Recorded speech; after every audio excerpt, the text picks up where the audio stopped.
Ferrari is close to signing Zhou as a reserve driver, and it seems like it makes the most sense given the value that this driver has in his country, both on and off the sport. The numbers for Ferrari are not exactly great in China, and while they do need an F1 driver with experience to test out the car in the simulator and do his duties, there is much more behind this interest in Ferrari. So the question is, can they sign Zhou as early as possible and reunite after the 2018 split-up? And if so, can it lead to Zhou finding a permanent seat elsewhere? There's no question about it, Zhou's future in Formula 1 is under a huge question mark, and whether we like it or not, teams have better opportunities to sign than Zhou. But there is a massive factor here that he brings to the table that the majority of the grid doesn't, and that is the money through sponsorship. If Ferrari is set to bring Zhou back into their team after he was part of their academy from 2014 to 2018, before going to Alpine and then into Formula 1, they are very likely to receive the finances that Kick Sauber received from Zhou's sponsorships, estimated around $30 million. And make no mistakes, $30 million is a lot of money that can be used properly in terms of developing the car and spending more quality time on the upgrades, as well as the overall performance of the car. On top of that, the team will be receiving a driver with a proper F1 experience, unlike other teams who usually have F2 or sometimes even F3 drivers as reserves. So the fact that Mercedes are now chasing Bottas to secure his seat is also showing how much trust the teams have in their reserve drivers to turn things around behind closed curtains. When talking about his future, Zhou is adamant that other series don't even come to mind to him right now, and the most important thing for him is to stay in Formula 1. Furthermore, he went on to say, "At the moment, I don't want to be in other series yet, because I feel like I'm still in a period that if I can stay in Formula 1 or make a comeback if I don't have a seat, there will be chances to show what I've got." As of now, Ferrari's been denying the rumours of talking to Zhou and bringing him to the team, but it's obvious that they're not going to reveal their cards right away. There's a lot to gain for them outside of the track and the sport as well, because we must not forget the magnitude that Ferrari has as a brand outside of the Formula 1 world. There's no doubt that this is the rocky road that every driver is being sacked from the current grid will have to walk on, with the current difference that some have utilities that others don't. And this is where Zhou bodes better than Schumacher for comparison. What's going heavily in his direction is the fact that Ferrari's notched a significant fall in their shares in China, as well as in their vehicle sales. So while this percentage was a bit lower in 2023, standing at 4, it was significantly increased in 2024, currently standing at 25%. The demand in China for electric cars has increased, and if Ferrari can use Zhou's F1 campaign to battle through these tough times, it will be safe to say that they're going to receive two massive assets in their favour: an experienced F1 driver as a reserve and a greater share market in China, which could be further bolstered if Zhou is given commercial duties as well. And what we must not forget is that apart from what we're seeing right now from Zhou, he has joined an elite club of rookies, scoring a point on their debut, finishing 10th in his first ever Formula 1 race. So to say that he doesn't hold any F1 qualities is definitely an understatement. After all, he and Bottas are driving for Kick Sauber, and we've seen how important that team has performed throughout the season, which is putting more pressure on the drivers to find performance out of a car that's not responding to the upgrades as the team has given up from the very start of the season when they had a lot of trouble with their pit stops. It's safe to say that Zhou has been arguably one of the poorest performing drivers on the grid in 2024, but nevertheless his numbers have been quite steady when it comes to other parameters rather than the qualifying head-to-heads with Bottas, one in which he prevailed only once but lost 20 times.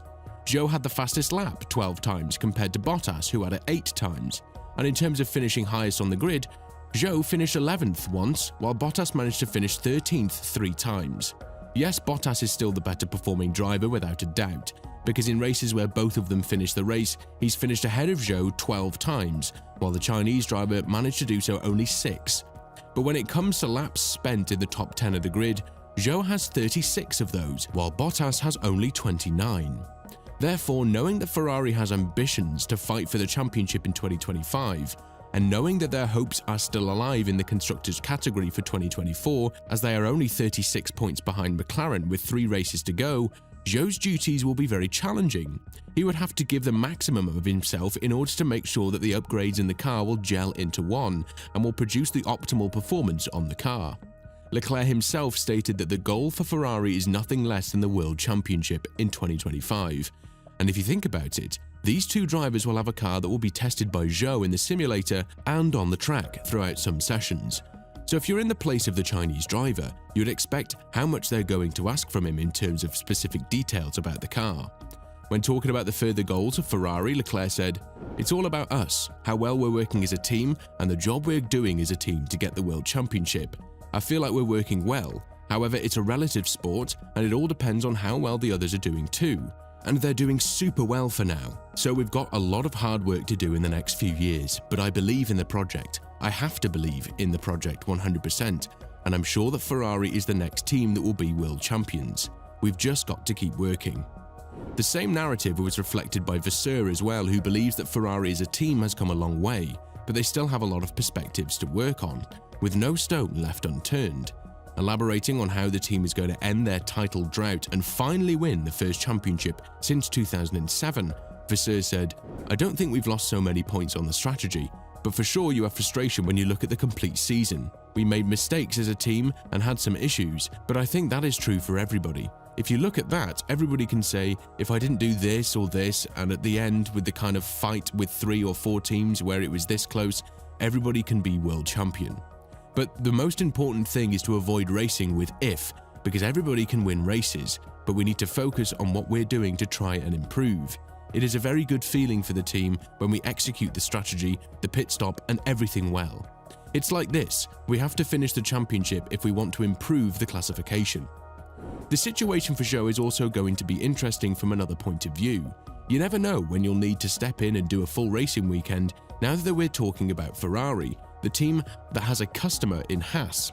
So if one of the 4 full-time drivers is not available for that particular weekend, Zhou might be called in to do the work, and if he proves that he still has his sharpness and his ability to drive the car, and proves to the world that it was Sauber's fault that he and Bottas performed on the level they did, then we can easily conclude that he will be a contender for an F1 seat if some of the rookies fail to perform under pressure. Yes, the new generation of drivers is definitely one that we're putting a lot of hope into.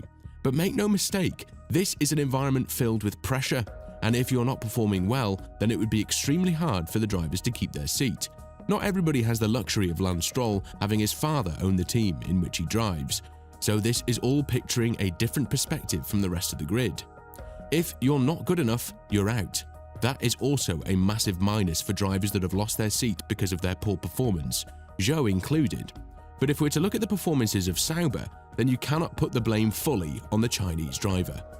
With all of this in mind, do you think that Zhou has been handed a lifeline that he cannot miss for the sake of his career? And more importantly, do you think that there will be a chance in which we will see Zhou again on the F1 grid as a full-time driver, which is his ultimate goal despite this side mission that he will likely embark on? Let us know in the comments below, and if you're interested in Hamilton's early exit from Mercedes, make sure to click on the video that's appearing on your screen right now.